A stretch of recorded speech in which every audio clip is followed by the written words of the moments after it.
Mars is the most visited planet in our immediate neighborhood. Probes regularly send messages from there. But recently, one circumstance shocked scientists and raised a lot of questions. Why are there seasonal fluctuations in oxygen concentration on Mars? Why is this most often recorded over the Gale crater? Does this mean that someone is breathing on Mars? Let's try to figure it out right now. Let's start with the last one. The presence of oxygen does not equal the presence of life on a celestial body. This gas can also be produced by inorganic processes. This means that for now, there's no need to imagine lush forests and highly developed metropolises rising between the red Martian dunes. Humanity has been actively searching for life on this planet since the 19th century, but so far without success. If earlier research was based on fantasies featuring mythical Martians, either kind or warlike, modern developments have shifted direction a bit. Now scientists are looking for chemical traces of current or past life on Mars, and are also monitoring for the presence of anaerobic bacteria. What interests astronomers first and foremost? Of course, oxygen. This element is linked to the observation results. The rover, which has been in Gale crater since 2012, this is an impact crater, the age of which is impressive. The crater is about 3.8 billion years old. Let me remind you that the solar system is 4.5 billion years old. Therefore, when scientists were choosing the landing site for the rover, this factor became a priority. Why? Astronomers hoped that the crater would serve as a kind of archive, preserving evidence of the red planet's past, information about a time when perhaps life existed here. But the discovery turned out to be even more unexpected. So who, after all, is breathing on Mars in Gale crater, and what else was discovered there besides oxygen emissions? Among the interesting findings, it's worth noting the eroded sedimentary rocks, which may be lake deposits. These are pieces of evidence from the past from which we can conclude that on Mars there were bodies of water. Although discussions about the origin of the discovered sedimentary rocks are still ongoing, and scientists still cannot reach a consensus. In general, not only the evidence presented by the probes, but also numerous photos from orbit showing branching river networks, huge river valleys, and deep canyons support this theory. Most likely there was once a lot of water on Mars. It's possible that some seas are now buried under a kilometer-thick layer of rusty sand. And what about the news regarding oxygen? The atmosphere of the red planet is deadly for a human without a spacesuit.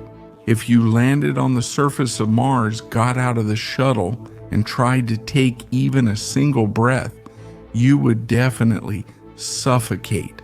It is much thinner than Earth's atmosphere, many times more so than at the summit of Everest. The Martian atmosphere is saturated with carbon dioxide, which makes up 96% of it. But when it comes to Gale crater, scientists were in for a surprise. What did the Curiosity rover discover there?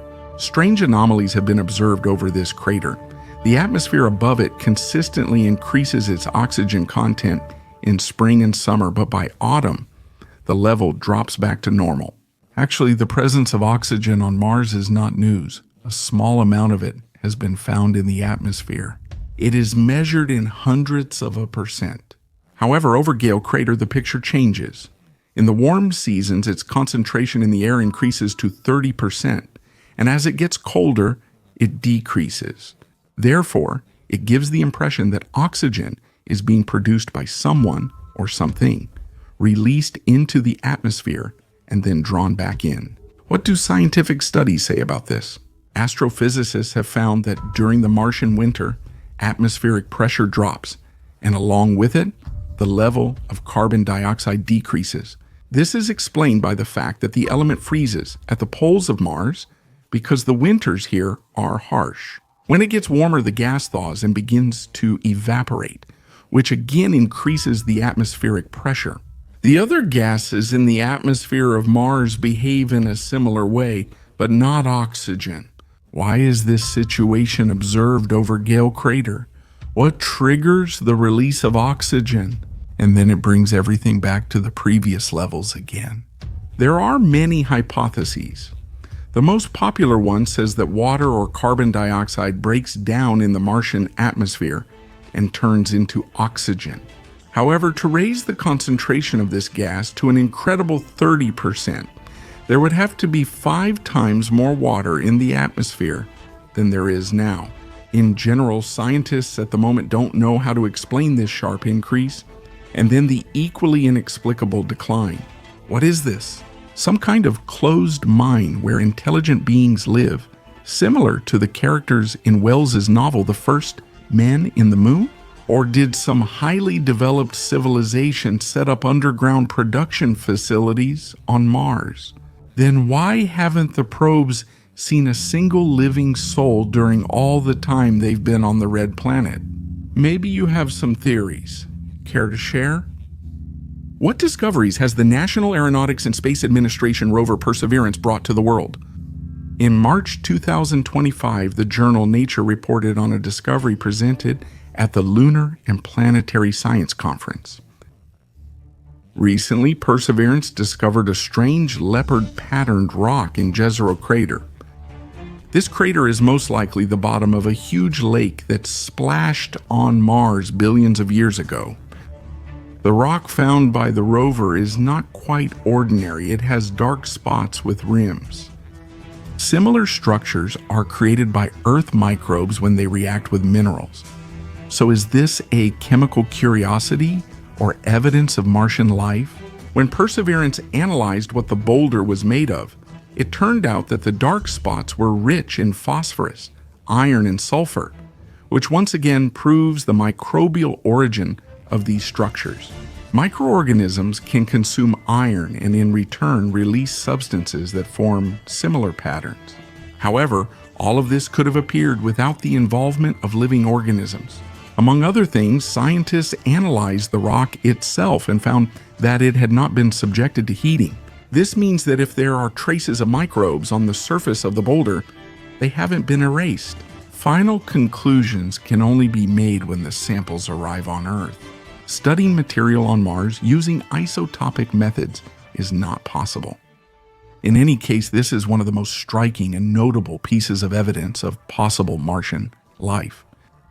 If you combine the leopard stones and the seasonal oxygen emissions in Gale crater, it suggests that the assumptions about Mars being habitable are not so unfounded. Did the Perseverance rover stop there? Or did it surprise us with some other interesting discovery? In addition to the leopard stones, it discovered stone blueberries on the surface of Mars. The small round pebbles really do look a lot like that berry. However, he is not the first to find such spherical structures.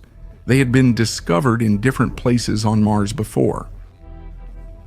And the second probe photographed this strange discovery right in the Gale crater. The new spherules, as scientists called them, were found by Perseverance on the slope of Hazelwitch Hill in the Jezero crater. Moreover, it's not just a pile of spherical stones, but an entire rock made up of them. The diameter of the spherules is about 1 millimeter. Where did they come from and how did they form? There are many hypotheses, but only a few main ones. 2 main ones. The pebbles were deposited from water in the cavities of rocks, which suggests a watery past for Mars. Or are they evidence of a massive eruption, a meteorite impact, any event accompanied by lava flows? In any case, this discovery will be helpful in studying the geological history of the red planet. Let's get back to the strange oxygen emissions in the atmosphere of Mars. Is it possible in the context of future colonization to produce this valuable gas artificially for human use? The Mars rover, thanks to the latest developments, has done this. Among other things, the device Mars Oxygen in situ resource utilization experiment was integrated into the apparatus. This is a unique system capable of acting like a tree, inhaling carbon dioxide and exhaling oxygen. If we describe the process in simple terms, it's not complicated. Moxie is equipped with a pump that draws in Martian air. Next, inside the device, the real work begins. The device, using electrochemical tricks, literally separates oxygen from carbon dioxide molecules atom by atom. To make this possible, a very high temperature is needed, about 800 degrees Celsius. That's why the device's body is protected by an innovative heat-resistant casing, and its surface is coated with an ultra-thin layer of gold that reflects infrared rays. So, colonization of Mars is now literally on the doorstep. The amazing device will allow us to breathe on the red planet. Not so fast. A 4-astronaut expedition will need a ton of oxygen to live on Mars for a year. However, Moxie produced only 5 grams of oxygen, which is enough to breathe for about 10 minutes. However, no one expected large volumes from the device. This is an experimental development. In the future, the much-troubled devices will be tested in any weather, at different times of day, and if we're lucky, even during dust storms. To understand how it works in different conditions. For example, Apache stopped communicating precisely during a giant dust storm, one of the main dangers for both humans and robots. It's noteworthy that oxygen is necessary not only for the breathing of people who will arrive on Mars as part of the colonization mission. This gas is also needed to bring the colonists back to Earth. To launch a spacecraft from the red planet, 25 tons of oxygen are needed. Finally, let us remind you that scientists have repeatedly found evidence suggesting that there was at least some form of life on Mars. For example, astronomers have studied fragments of the planet that were ejected from its surface as a result of some catastrophic events. The first meteorites were discovered back in 1911 in the Egyptian desert. As a result of studying these objects, the Antarctic meteorite discovered in 1884 deserves the most attention. When scientists studied it, they were astonished. Under the microscope, they could see fossils resembling bacterial colonies. Later, this assumption was completely debunked, but every year, more and more artifacts are added to the collection of evidence for possible life on Mars. Let's think about what life on the planet could have been like, considering the low gravity. Most likely, the creatures there would have reached gigantic sizes. Tell us in the comments, how do you imagine the living organisms that once inhabited the now dead Mars? Well, Earthlings, this isn't the end of the video. We still have some very interesting and absolutely spectacular episodes ahead. But for me to keep delighting you with all the characters of the cosmic expanses, I need your feedback. You can express it quite simply. All you need to do is give an electronic like under this video, since we simply don't have any other kinds of likes, and continue the phrase, I know. This way, you'll let us know that we're moving in the right direction. Don't switch channels. Subtitles created by